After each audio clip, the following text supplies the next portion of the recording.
नहीं, असल या में जो जंगी जुनून एक हमने पैदा किया था ना, जी। और वो एक बहुत बड़ी इंडस्ट्री बन गई थी। हुँ, क्योंकि देखें उसी से लोगों की जो ज़िंदगियाँ हैं, अय्याशी वाली ज़िंदगी चल रही थी, हुँ, और एक सर्टेन एरिया, एक सर्टेन, जैसे डिफेंस बजट हमारा, आप देख लीजिए, हुँ। किसके जी, नाम पे डिफेंस बजट? मतलब हमारा दुश्मन दुनिया में कौन है? पेंशन दे दूँगा, he will be forever chief of army staff, और मैं ताहयात खलीफा हूँगा, और इसी तरह से निज़ाम चलता रहेगा। और उनको ये भी उम्मीद थी कि मेरी फॉलोइंग बहुत ज़्यादा है, कल्ट की बात की ना आपने, तो फॉलोइंग बहुत जी। ज़्यादा है, और लोग अंधा एतमाद मुझ पे करते हुए मुझे हमेशा-हमेशा के लिए जो है इस रियासत का जो है ना वो ठेकेदार बना देंगे। इसी वजह से, अच्छा, मैं ये भी नहीं मानता कि ये इमरान खान जो हैं वो हमारे सिपह-सालार होते हैं। वही था। हाँ, और जो कि फैक्ट है, इसमें कोई छुपाने वाली बात नहीं है, मतलब हम कोई बुरी बात भी नहीं समझते। ब पाकिस्तानी तो उसको फ़ख्र से कहते हैं। क्योंकि आप देखें पीटीआई ने सारी उम्र जनरल बाजवा को अपना अब्बू बना के रखा था ना, तो और फ़ख्र से कहते थे। तो अ, का ख्वाब तो यही था कि वो ऐसा चाहते थे कि ऐसा ही हो कि मुंबई जाएँ हमें तो और ख्वाबों ने इधर मरवाया ना, मसला ये है अमर।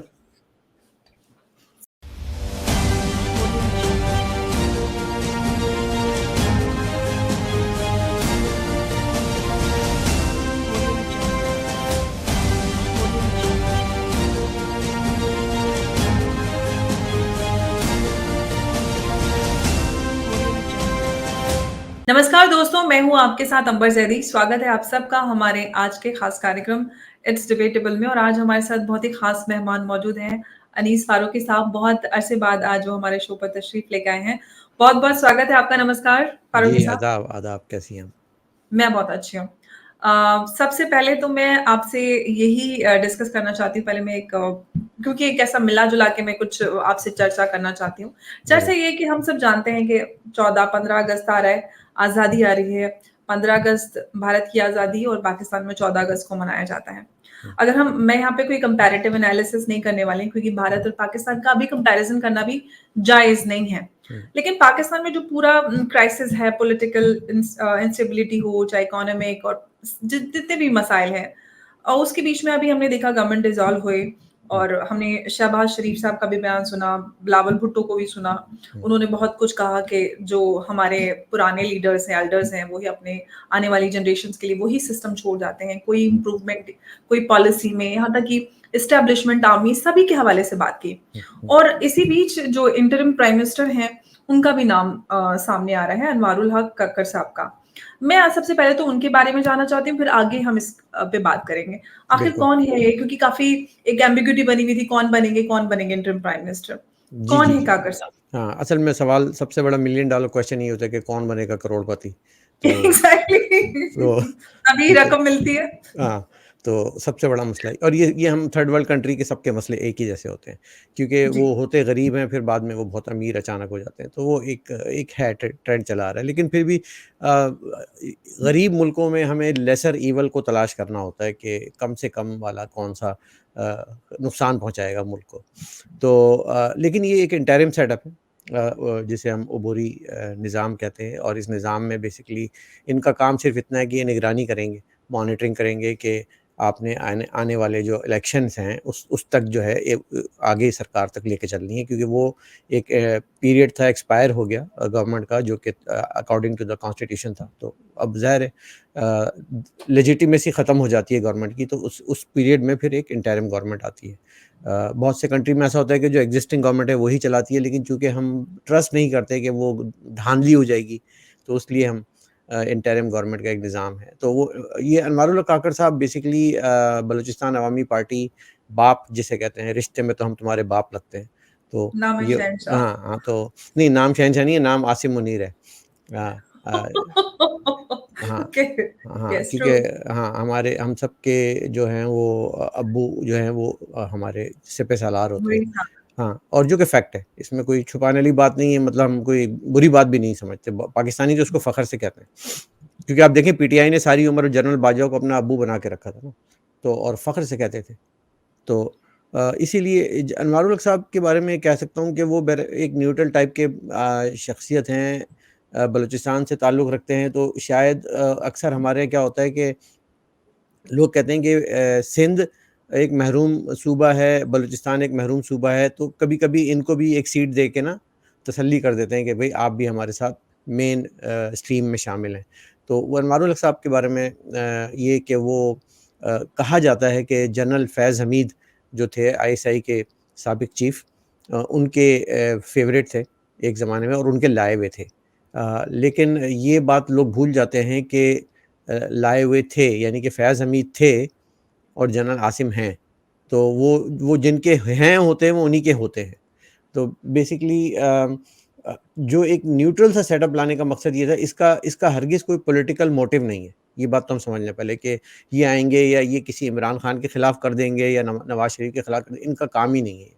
इनको लाया गया है कि तुमने बस ठंडे-ठंडे बैठ के काम करना है, राइट? और उसके बाद फिर देखते हैं आगे क्या होता है। मतलब गाड़ी इलेक्शंस तक पहुँचानी है ले जाके, इनका काम ये या है। गोल तो यही है, गोल तो यही है। जी। लेकिन जो इलेक्शंस को लेकर काफ़ी लंबे से एक लंबे अरसे से एक सवाल बना हुआ है कि 2023 में होने हैं। अब वो 23 में भी होते नज़र नहीं आते। राना सनाउल्लाह ने भी इशारे किए हैं कि शायद अगले साल हो सकते हैं इलेक्शंस। आपको क्या लग रहा है?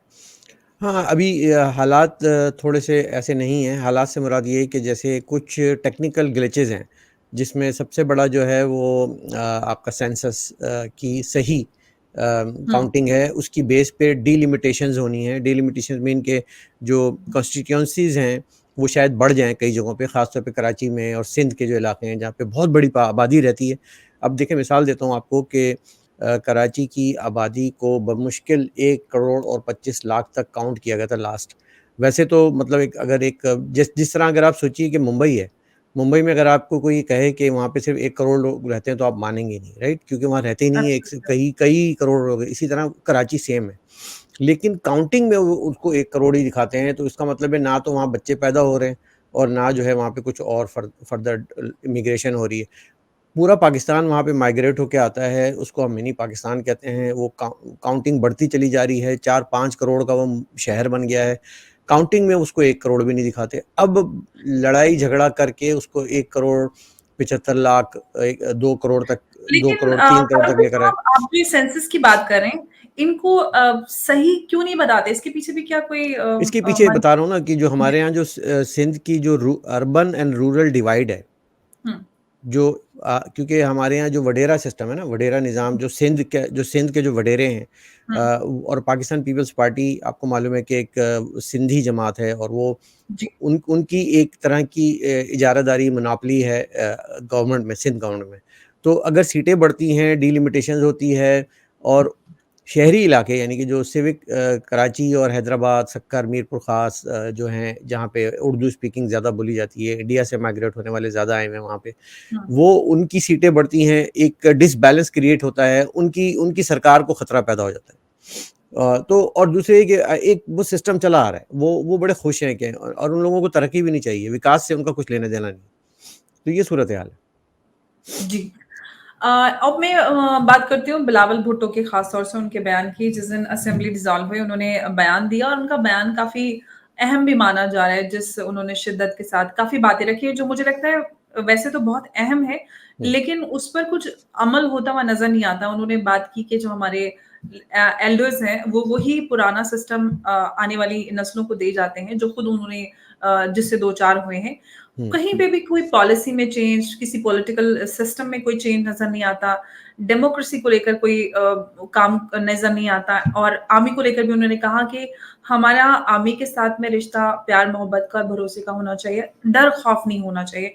ये हुँ, जो पूरा 76 साल हो रहे हैं पाकिस्तान को हुँ, बने हुए, हुँ, कुछ कोई विज़न, पॉलिसी, कोई सिस्टम, कोई कुछ नहीं नज़र आता। आज प्राइम मिनिस्टर है, कल जेल में है। हुँ। किसी भी प्राइम मिनिस्टर का टर्म पूरा दैट नहीं इज़ होता। अनफॉर्च्यूनेट, वेरी अनफॉर्च्यूनेट, या इट्स एग्ज़ैक्टली। हुँ। तो ये आखिर इतना अनस्टेबल क्यों है? क्या वजह है? आप क्या कैसे देख रहे हैं? क्योंकि देखिए, बहुत सारे बिलावल सवाल हैं। बिलावल का जो कहना है ना, ये बड़ी अच्छी एक तरह की बात है, इसलिए कि एटलीस्ट रियलाइज़ेशन का फ़ेज़ में हम आ गए। हुँ, ये बड़ी इम्पोर्टेंट चीज़ है कि अब तक तो हमने रियलाइज़ ही नहीं किया था कि हमारे फ़ॉल्ट लाइन्स क्या हैं। तो रियलाइज़ेशन की तरफ आ गए हैं, लेकिन अनफॉर्च्यूनेटली हम इतने पॉल्यूटेड हो चुके हैं कि जो नेक्स्ट जनरेशन है, ज़ुल्फ़िकार अली भुट्टो, बेनज़ीर भुट्टो, बिलावल भुट्टो, ठीक है? जैसे इंदिरा गांधी, राजीव गांधी, राहुल गांधी। तो बेसिकली वो एक धीरे-धीरे एक इटरेशन का, एक फ़िल्ट्रेशन का प्रोसेस है। वो आके कहीं राहुल पे रुकता है, तो कहीं बिलावल पे रुकता है। वो बहुत थोड़ी बात करते हैं। बहुत ज़्यादा बात नहीं करते, बट एक हुँ, रियलाइज़ेशन तो कर दी, लेकिन हैं वो पॉल्यूटेड। उसी निज़ाम के मतलब उन्होंने कौन-सी तब्दीली ले आई? अब आप देखें कि जो ये फैमिली सिस्टम है, निज़ाम है, फ्यूडल एक तरह का जिसे हम मौरिसी निज़ाम भी कहते हैं, इनहेरिटेड चला आ रहा है। ये निज़ाम तो अपनी जगह चल रहा है ना। तो इसीलिए इसको हमें दुरुस्त करने की ज़रूरत है। बिलावल ने रियलाइज़ेशन कर ली, बड़ी अच्छी बात है। बड़ी I think it's great. So let's see कि आने वाले दिनों में क्या होता है। हमें होप अपनी यूथ से ही है, अपनी जनरेशन से ही है। आगे चल के वो किस तरह से लेके चले। जो अब हम बिलावल भुट्टो के बयानों की बात कर रहे थे। सवाल यही है कि आप रियलाइजेशन की बात करें, बिलावल को रियलाइज हो गया, लेकिन आज तक इस पे रद्द-अमल क्यों नहीं हुआ? जैसे हम भारत की बात करते हैं, भारत को आज़ादी मिली, पाकिस्तान भारत से अलग हुआ।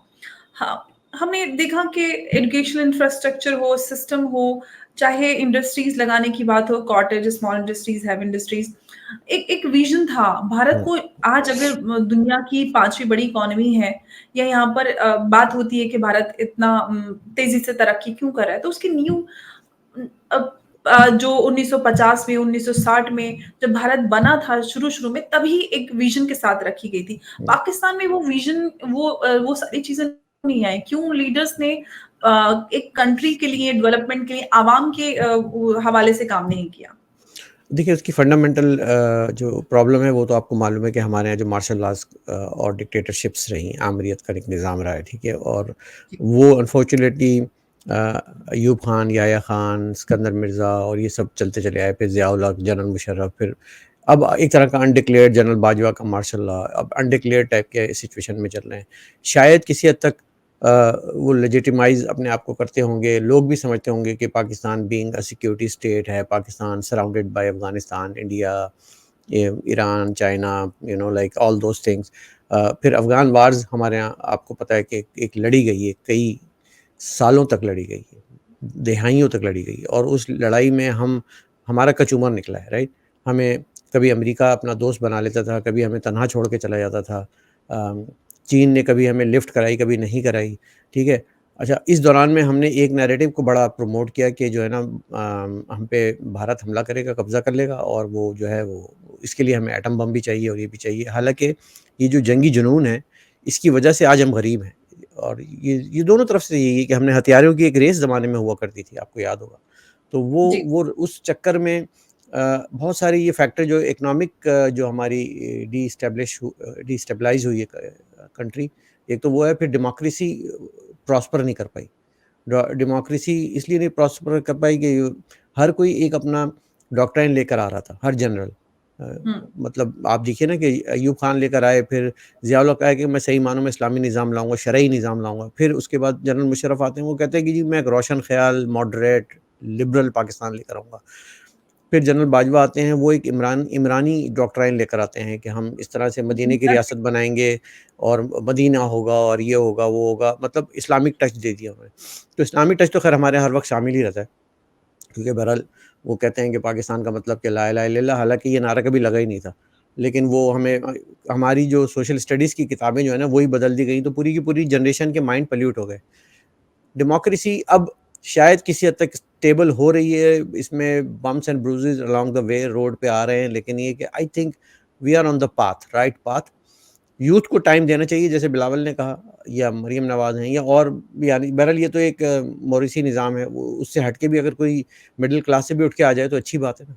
तो यही एक फंडामेंटल रूट कॉज़ प्रॉब्लम है कि अब न चाय वाला अगर मुल्क का वज़ीर-ए-आज़म बन के उसको 5वीं बड़ी इकॉनमी बना सकता है, तो इट मीन्स कि डेमोक्रेसी के जो फ्रूट्स हैं वो मिलते हैं, राइट? तो बिल्कुल। And that's what we have to learn from India. Absolutely. लेकिन एक बात जो आप एस्टेब्लिशमेंट या आर्मी कहें उसके हवाले से कर रहे थे, आर्मी का इंटरवेंशन पाकिस्तान के अंदर बहुत ज़्यादा अगर हम कहें सरकार चलाने में नज़र आता है। और अगर हम कहें कि एक डेमोक्रेसी को अगर हम मज़बूत करने की बात करते हैं, तो कहीं न कहीं आर्मी के इंटरवेंशन को लिमिट करना पड़ेगा। वो किस तरह से आप मुमकिन होता देख पाते हैं? देखिए हो सकता है या हाँ, बिल्कुल इम्पॉसिबल है? ये चीज़ें जो है ना धीरे-धीरे होती हैं, ऐसा नहीं होता कि हम किसी से टसल ले लें, लड़ाई ले लें। हुँ, तो इमरान खान ने ये किया कि एकदम से लड़ाई ले ली, जबकि ज़रदारी साहब ने जनरल मुशर्रफ को जिस तरह से दूध में से मक्खी की तरह निकाल के बाहर फेंका था, वो कहती है वो उसे कहते हैं सही पॉलिटिक्स। इसी तरीके से आपको कोई भी देखें, हम सब एक-दूसरे के लिए इनएविटेबल हैं। ठीक है ना? We need army, we need establishment, we need politicians, we need bureaucrats. लेकिन ऐसा नहीं हो सकता कि किसी एक का बैलेंस जो है वो ज़्यादा हो जाए। तो उसको हमें धीरे-धीरे बैठकर समझ के करना पड़ेगा, लड़ाई से काम नहीं चलेगा या किसी के खिलाफ नारेबाज़ी से काम नहीं चलेगा कि ये जो दहशतगर्दी है इसके पीछे वर्दी है। इस तरह से काम नहीं चलते, क्योंकि आप बिल्कुल एक पोलराइज़ेशन की तरफ चले जाते हैं फिर। सो आई थिंक एक दरमियान का रास्ता निकालना पड़ेगा। जिस तरीके से इस वक़्त गवर्नमेंट्स चल रही हैं, नवाज़ शरीफ डिप्लोमैटिकली, ज़रदारी साहब डिप्लोमैटिकली, बल्कि जो ये पूरी पीडीएम है, ये एक तरह से अलाइन्ड है तमाम स्टेक होल्डर से, because these are stakeholder, these are not enemies of each other. Pakistan absolutely. Army है या सियासतदान है, we are not enemies of each other, we are stakeholders. हाँ, स्टेक होल्डर्स को अपने-अपने दायरे-कार में, अपने लिमिट्स में रहते हुए किसी हद तक, अब देखिए ना, सुप्रीम कोर्ट है, कभी-कभी supreme court out of jurisdiction हो जाती है, कि वो बहुत ज़्यादा जिसे हम कहते हैं एडवेंचरिज़्म, जुडिशियल एडवेंचरिज़्म शुरू हो जाता है पाकिस्तान में, कि वो सू मोटो नोटिस पे नोटिस लिए जा रहे हैं। मीडिया, आपने देखा एआरवाई, 92 न्यूज़, बोल्ड न्यूज़ बिल्कुल आउट ऑफ बाउंड्री चले गए थे। उनको अपने कंट्रोल, तो हम जब तक अपनी हुदूद में नहीं आएँगे, कैसे काम चलेगा? बिल्कुल, एक निज़ाम होना चाहिए और कायदे-कानून वो सब पे लागू होने चाहिए, चाहे वो कोर्ट्स हों, चाहे वो नेता हों, चाहे सरकारें हों या फिर एस्टेब्लिशमेंट हो। अच्छा, शहबाज शरीफ ने भी ये बात कबूली और उन्होंने कहा कि बिना आर्मी की मदद के सरकार चलाना नामुमकिन है। अभी जो उन्होंने बयान दिया था, उसमें उन्होंने ये बात कबूली। तो ये माना जाए कि ये बात सच है कि आर्मी के बिल्कुल सही है, बिल्कुल सरकार सही के है। बिना। बिल्कुल सही है। उसकी वजह ये है कि देखें, जब हमारे यहाँ सैलाब और ज़लज़ला आता है, तो उस वक़्त कोई हुँ, सियासतदान अपनी सियासी जमात की पार्टियों को नहीं भेजता, वर्कर्स को नहीं भेजता, फ़ौज जाती है। ठीक है? हुँ, जब कहीं टेररिस्ट होता है, तो उस वक़्त कहीं जाके फ़ौज जाती है। जब इकनॉमी की बात होती है, तो आपको पता है कि अमेरिकन्स एंड चाइनीज़ जो हैं, वो हमारे चीफ़ ऑफ आर्मी स्टाफ से बात करते हैं, क्योंकि उनको पता है कि वो एग्ज़ीक्यूट करा सकते हैं। तो एग्ज़ीक्यूशन इज़ वेरी इम्पोर्टेंट। तो किसी हद तक तो उनकी ये बात दुरुस्त है। आपका जो ये डेमोक्रेटिक प्रोसेस को रखते हुए आर्मी का किरदार बनता है, लेकिन आर्मी को रखते हुए डेमोक्रेटिक का किरदार नहीं बनता। तो आई थिंक मैंने जैसे कहा ना कि we are both inevitable for, एक-दूसरे के लिए हम नागज़ीर हैं, ज़रूरत है हुँ, हमें सबकी। और ये हर हर देखिए, अमेरिकन एस्टेब्लिशमेंट भी बहुत पावरफुल है, आपको मालूम है? आप समझती हैं कि अमेरिकन पॉलिटिशियन पावरफुल है? नहीं, अमेरिकन एस्टेब्लिशमेंट है उनके पीछे। पेंटागन है, स्टेट डिपार्टमेंट के दूसरे लोग हैं। अब ये वहाँ ये है कि वो आर्मी चीफ हम नहीं जानते नाम क्या है, ना मुझे कनाडा का पता है, मुझे तो भारत का भी नहीं पता आजकल। लेकिन ये कि हमें सिर्फ़ पाकिस्तान का ज़रूर पता होता है, और इस पे लड़ाइयाँ होती हैं कि कौन आने वाला है, मतलब पूरे-पूरे इस्तिखारे निकल रहे होते हैं कि किसका नाम निकलेगा कुरान-अंदाज़ी में।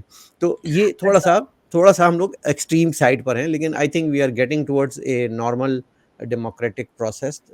5-10 साल लगेंगे, अगर ये हम कंटिन्यूटी के साथ इलेक्शंस कराते रहें, लोगों को मौका देते रहें, अपनी कोई नई डॉक्ट्रिन ना लेकर आएँ, तो हुँ। मैं समझता हूँ कि this is the way forward. बिल्कुल, आपने सही कहा कि अगर ऐसा ही लगातार चलता रहा तो कुछ इम्प्रूवमेंट हो सकता है। लेकिन एक बात और है कि अभी हमने देखा इमरान खान जो कुछ महीने पहले तक एक कल्ट की तरह देखे जा रहे थे और लग रहा था कि बस अगले प्राइम मिनिस्टर वापस से वो बन जाएँगे। लेकिन अब बैक फुट में हैं, इनफैक्ट जेल हुँ, में नज़र आ रहे हैं, उनके ऊपर हुँ, मुकदमों पे मुकदमा लगाया हुआ है। हुँ। और उनकी जो वाइफ़ हैं बुशरा बीबी, उनकी एक हरी डायरी भी लीक हुई है। जी। तो इस सूरत-ए-हाल में आप इमरान खान का फ्यूचर क्या देख रहे हैं? मतलब वो जेल में ही रहेंगे क्योंकि जेल में उनको खासी दिक्कतों का सामना करना पड़ रहा है। वो चाहते हैं कि वो बाहर निकल जाएँ, जेल में रहेंगे इनफैक्ट उन्होंने मना भी किया है कि मैं पाकिस्तान छोड़कर नहीं जाऊँगा। तो एक्साइल, जेल या फिर क्या होने वाला है? मतलब एक सवाल है ये आपसे मेरा। अच्छा, इमरान खान ने कह दिया कि वो पाकिस्तान छोड़ के नहीं जाएँगे, और आपने मान लिया। तो नहीं, मैं पूछ रही नहीं, हूँ मैं क्या एक होने बात कह वाला है? रहा हूँ, सारी ये चीज़ें जो है वो मैं आपसे पूछ रही हूँ कि इसमें होने क्या वाला ये है? वो इमरान खान है जो बोल के यू टर्न ले लेते हैं, कभी भी, जी, ये ठीक है? बात तो आपने एकदम तो सही वो कही है। तो इसलिए ये बात तो मतलब उसमें पॉसिबिलिटी है कि वो, मैं ये देख रहा हूँ कि वो ज़्यादा लंबे अरसे तक जेल में ही रहेंगे, काफ़ी अरसे तक। और उनका कोई पॉलिटिकल रोल नहीं है किसी भी तरह से, क्योंकि कुछ बातें ऐसी हैं कि जो ज़ाहिर है कि उनके खिलाफ एक कैंपेन सी समझ लीजिए कि वो चल हुँ, रही है। तो हुँ। वो तो ठीक है, लेकिन कुछ चीज़ें ऐसी हैं कि उन्होंने अपने जुर्म जो है वो खुद प्लेट में रखकर पेश किए ना। अब और वो ज़ाहिर है कि हमारे यहाँ सबसे बड़ी जिस बुनियाद पे इमरान खान जब 2018 में आए थे, तो उस वक़्त के चौधरी हमारे साकिब निसार जो चीफ़ जस्टिस थे, उन्होंने उनको सादिक और अमीन कहा था, ठीक है? क्योंकि हमारे आइन में सच्चा और जिसे कहना चाहिए कि अमानत रखने वाला इंसान होना चाहिए आइन के तहत। जबकि वो नहीं थे, फॉरेन फंडिंग का केस था उस ज़माने में, तो उन्होंने उनको डिक्लेयर किया था सादिक और अमीन। और तोशा खाना केस में वो सादिक और अमीन साबित नहीं होते क्योंकि वो उनकी अपनी गलतियाँ हैं। अच्छा, इसमें ना तो आर्मी का कोई रोल है कि उन्होंने जी, घड़ियाँ खरीदी हों, बेची हों, ना उसमें नवाज़ शरीफ का कोई रोल है, ना ज़रदारी साहब बिल्कुल। का रोल है। तो वो उनके अपने कसूर हैं, उनकी बीवी के और उनकी बीवी की सहेलियों के और दोस्तों के कसूर है ना। तो वो तो उन्होंने जुर्म अपने जराइम प्लेट में रख के पेश किए कि लीजिए मुझे पकड़िए। फिर साइफ़र साइफ़र का इतना बड़ा एक नेशनल सिक्योरिटी इश्यू और एक फ़ॉरेन डिप्लोमैटिक क्राइसिस कियास उन्होंने क्रिएट किया है कि वो उससे बच ही नहीं सकते। तो इस तरह के अगर हम 3-4 इनके मोटे-मोटे जुराइम लेंगे ना, तो वो उनका बचना मुश्किल है, उनका जाना ठहर गया है। प्लस ये कि पॉलिटिक्स में वो एक फ़ेल्ड मॉडल है। जो उनको 3 साल के लिए बाजवा साहब ने लॉन्च किया था इस प्रोजेक्ट जी। इमरान को, वो फ़ेल्ड प्रोजेक्ट है। मॉडल ही फ़ेल है वो। अच्छा फारूकी साहब एक सवाल मैं आपसे समझना चाहती हूँ कि पाकिस्तान में ये हमने देखा है लगातार कि प्राइम मिनिस्टर हैं, फिर वो जेल में भी जाते हैं, उनके काले कच्चे चिट्ठे सब खुल जाते हैं। इमरान खान जिनको सादिक को अमीन डिक्लेयर किया गया और वो खुद भी अपने आप को कहते थे कि मैं करप्शन करने, मिटाने और ये सब सब कुछ एकदम बदलाव के लिए आया हूँ। तो ऐसे में इमरान खान ने जो कुछ भी किया, तोशा खान और ये सारे जो उनकी बीवी, उनके सहेली और सारा जो करप्शन ये सारी चीज़ें हुई, ये क्या उन्होंने अंजाम के बारे में नहीं सोचा था? या कुछ और सोचे हुए बैठे थे वो कि मैं ज़िंदगी भर इस पोज़ीशन पे बैठा उनको रहूँगा? उनको उनको जो तसल्लियाँ कराई गई थी ना, जो मतलब उनको गारंटीज़ दी गई थी, तो उनको तो ये कहा था कि आप ताहयात रियासत मदीना के खलीफा होंगे। कुछ और अभी भी लिखा होगा आई एम श्योर। हाँ, हाँ। और उसमें क्योंकि उन्होंने कहा था कि जनरल बाजवा को मैं एक्सटेंशन दे दूँगा, he will be forever chief of army staff और मैं ताहयात खलीफा होऊँगा और इसी तरह से निज़ाम चलता रहेगा। और उनको ये भी उम्मीद थी कि मेरी फॉलोइंग बहुत ज़्यादा है, कल्ट की बात की ना आपने तो फॉलोइंग बहुत जी, ज़्यादा है और लोग अंधा एतमाद मुझ पे करते हुए मुझे हमेशा-हमेशा के लिए जो है इस रियासत का जो है ना वो ठेकेदार बना देंगे। इसी वजह से अच्छा मैं ये भी नहीं मानता कि ये इमरान खान ने कोई जानबूझकर या नियतन चोरियाँ और ये सब कुछ किया होगा। ये इतने नाइव हैं और हो सकता है बातों में आए गए हों वो बातों लोगों में की तो जो नहीं उनके आए होंगे आस-पास लेकिन ये कि वो नाइव इतने हैं कि उनको होश नहीं होता कि कब वो कब क्या कौन क्या कर रहा है उनके दाएँ-बाएँ वाले, राइट? उनकी बेगम अच्छा, ने तो जानते-बूझते सब कुछ किया होगा। इमरान उनके नाम खान पे बिल फाड़े जाते हैं। एग्ज़ैक्टली तो वो फँस गए बेचारे। और लेकिन ये कि फिर अगर आप इतने ही नाइव हैं तो then you are not qualified to be head of a state of a nuclear state, right? हाँ, कल को आप बोलेंगे कि मैं मुझसे किसी ने दोस्ती में पूछ लिया कि न्यूक्लियर जो है वो वारफेयर के कोड्स क्या हैं, तो मैंने दे दिए थे उसको। तो ऐसे तो नहीं चलता ना काम।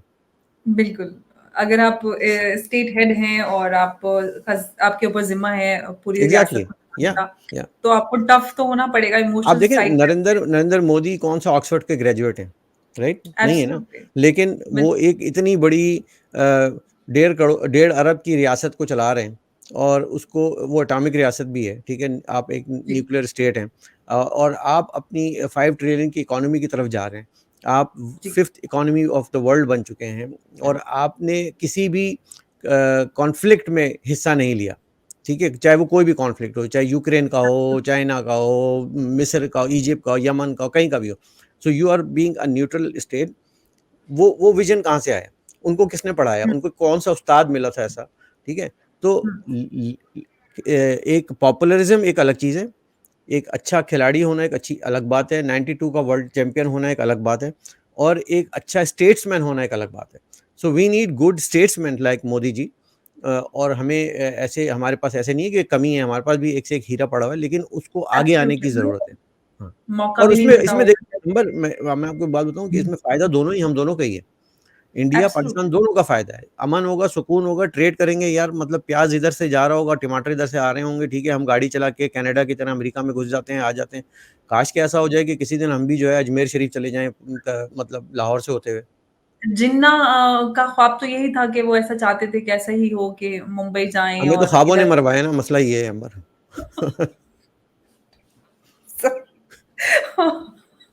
ख्वाब बड़ी फनी बात आपने बोली। मुझे काफ़ी हँसी आ रही है, आई एम सॉरी। बिल्कुल जो जिन्ना का एक ख्वाब था, एक विज़न था, वो तो एकदम फ़ेल हो गया। लेकिन जिस तरह से हम ये सारी चीज़ें देख रहे हैं अब और जो बात आप बोल रहे हैं कि एकदम सारी चीज़ें एकदम उथल-पुथल हो गई हैं और जी, 75-76 साल हो जाएँगी सही, दे आर ऑन लेकिन ऑन जो एक बात आप कह रहे थे कि प्याज़ इधर से आए, टमाटर उधर से आए। लेकिन जैसे आपने और भी इससे पहले भी आप बात कर रहे थे कि अलग-अलग चाइना ने इस्तेमाल किया, कभी अमेरिका के साथ चले गए। तो भारत के साथ जुड़ने में पाकिस्तान को बहुत फ़ायदा था 100%। और ये चीज़ उन्होंने क्यों नहीं सोची कि भारत के साथ रिश्ते सुधारे जाएँ? इनफैक्ट जिस प्राइम मिनिस्टर ने भारत के साथ रिश्ते सुधारने की बात की, उनका अंजाम क्या हुआ हम सब जी, जी, जानते हैं। बिल्कुल, बिल्कुल। इसके पीछे क्या वजह थी? क्या ब उनको अपना असल में कंट्री को आगे नहीं बढ़ाना नहीं, असल या में जो जंगी जुनून एक हमने पैदा किया था ना, जी। और वो एक बहुत बड़ी इंडस्ट्री बन गई थी। हुँ, क्योंकि देखें उसी से लोगों की जो ज़िंदगियाँ हैं, अय्याशी वाली ज़िंदगी चल रही थी, हुँ, और एक सर्टेन एरिया, एक सर्टेन जैसे डिफेंस बजट हमारा, आप देख लीजिए, हुँ। किसके जी। नाम पे डिफेंस बजट? मतलब हमारा दुश्मन दुनिया में कौन है? ठीक है? इज़राइल तो हमसे बहुत दूर है, ठीक है? और कोई मुल्क, हम रूस-वूस को हमें इंटरेस्ट नहीं है, चाइना हमारा यार है, ईरान भी चलें इस्लामी मुल्क है, अफ़गानिस्तान तो एक ही हमारे रिश्तेदार है। तो इंडिया से हमें हमने खतरा पैदा किया, एक जुनून हुँ, पैदा किया, एक फ़ोबिया बनाया हमने, और कहा कि हम एक नाज़ुक मोड़ से गुज़र रहे हैं। आपको मालूम है 75 साल से हम नाज़ुक मोड़ से, वो कहते हैं ना, जी मैं सर, वो निकला सारे गड्डी सब लेके। का जो भी एड्रेस हाँ, करते हैं वो इसी से शुरुआत होती है। तो हम गड्डी लेके निकले हैं, एक मोड़ आया, तो मैं उत्थे दिल छोड़ आया। तो ये मसला हो गया। आप तो आज मज़े करवा रहे हो। तो ये कहानियाँ चल रही हैं, हम इसी चक्कर में जो है वो इंडिया के नाम पे जो है ना वो डिफेंस बजट बढ़ाए जा रहे हैं, और वो इसी वजह से हमें ट्रेड करने की ज़रूरत है। हमें एक-दूसरे तो के इसी साथ बात पे गदर 2 आई है और बहुत अच्छी ओपनिंग हुई है गदर 2 आई की। I would love to see, I would love to see. देखते हैं उसको। जी, अच्छे अच्छे रिव्यूज़ आ रहे हैं गदर 2 के भी, हुँ। सनी देओल की मूवी। तो आप जी, देख के जी। नहीं, आएँगे सर? हमारे यहाँ भी अच्छी बन रही है अब तो बहुत नहीं, ड्रामे भी नहीं, अच्छे बन रहे हैं। बहुत ड्रामे तो अच्छे होते हैं, काफ़ी लोग पसंद करते हैं, इनफैक्ट भारत में भी बहुत लोग देखते हैं। जी, काफ़ी जी। बड़ी व्यूअरशिप इनफैक्ट जो सोशल जो अगर यूट्यूब या उस पे बात यूट्यूब पे करें, तो बहुत है। हुँ। बहुत ज़्यादा वो सारी की सारी भारत से ही जाती है, बहुत लोग वाओ! पसंद करते हैं। आपने लेटेस्ट कौन-सा देखा था? मैंने अभी तो नहीं देखा बट मेरी मम्मी देखती थी पहले ज़ी ज़िंदगी पे आते थे हुँ, हुँ। काफ़ी पहले, तो हाँ, मेरी हाँ, मम्मी रेगुलर देखती थी, हाँ। तो वो बहुत हमसफ़र था, बहुत अच्छा गया था, वो हमसफ़र था। हाँ, वो हमसफ़र और हाँ, ज़िंदगी गुलज़ार है, इस तरह के हाँ, सीरियल्स हाँ, बहुत होते थे अच्छे जो ड्रामे हैं, हाँ। तो वही मतलब हमारे देखिए ना, ये हमारा सेम कल्चर है, सेम हमारी मतलब सकाफ़त है। अरे! से सब ट्रेड कुछ सेम था तो ये अलग क्यों हुआ था? लड़ ये क्यों सब रहे हैं, कुछ मुझे तो बड़ा ये समझ में नहीं आता कि भाई-भाई से सबसे क्यों पहले लड़ते हैं। क्यों निकाला था हुँ, पाकिस्तान को अलग? अगर हाँ, हम एक ही हैं, सब कुछ एक है तो अलग क्यों होना था? और वो या इनफैक्ट जो 1971 वो हुआ, जो टू नेशन थ्योरी की बात करते हैं, वो तो तभी फेल हो गया था। हुँ। क्या मतलब ये उसका जनाज़ा आज तक घसीट रहे हैं कि नहीं हम सही थे? हाँ, लेकिन चाहे but that is now history, part of the history, हुँ। We have to coexist somehow. नहीं, दैट इज़ ऑल राइट तो बट एक रियलाइज़ेशन होता है, हम मूव ऑन करते हैं, हाँ, कोएग्ज़िस्ट करते हैं। आप हुँ, अपनी आवाम को, कंट्री को लेके कुछ अच्छे फैसले लेते हैं हुँ। ताकि सब जगह शांति रहे, आपके आवाम भी खुश रहें। हो तो सकता वो है सारी अंबर, चीज़ ये भी दुनिया के बहुत सारे लोग ना चाहते हों कि इंडिया और पाकिस्तान जो है वो मिलकर इकोनॉमिक करें तरक्की, क्योंकि फिर अगर ये बन गए तो ये बहुत ही बड़ी पावर बन जाएँगे। अगर हम अलग-अलग तो एंटिटी रहते हुए भी एक हो जाएँ तो बहुत बड़ी पावर बन हुँ, जाएँगे। एब्सोल्यूटली बात तो ख़ैर वो डिसबैलेंस आपने हो सही जाएगी ना दुनिया की बोली। ताकत। तो हुँ। ये सूरत-ए-हाल है। जी, और उम्मीद करते हैं कि पूरे रीजन में शांति हो और इसी दुआ के साथ क्योंकि यौम आज़ादी आ रहा है 15 अगस्त और पाकिस्तान में 14 सबको बहुत अगस्त को बधाई मनाया हो। जाता है। बिल्कुल, बिल्कुल। सबको बहुत-बहुत मुबारक हो और उम्मीद करते हैं कि हमेशा अमन, शांति और सुकून रहे और ऐसे ही हम आगे तरक्की करते रहें दैट और इज़ द आपका गोल। बहुत शुक्रिया फारूकी साहब आप थैंक चर्चा यू, में जुड़े उसके लिए। आपका थैंक यू जी। बहुत-बहुत शुक्रिया। नमस्कार। Thank you.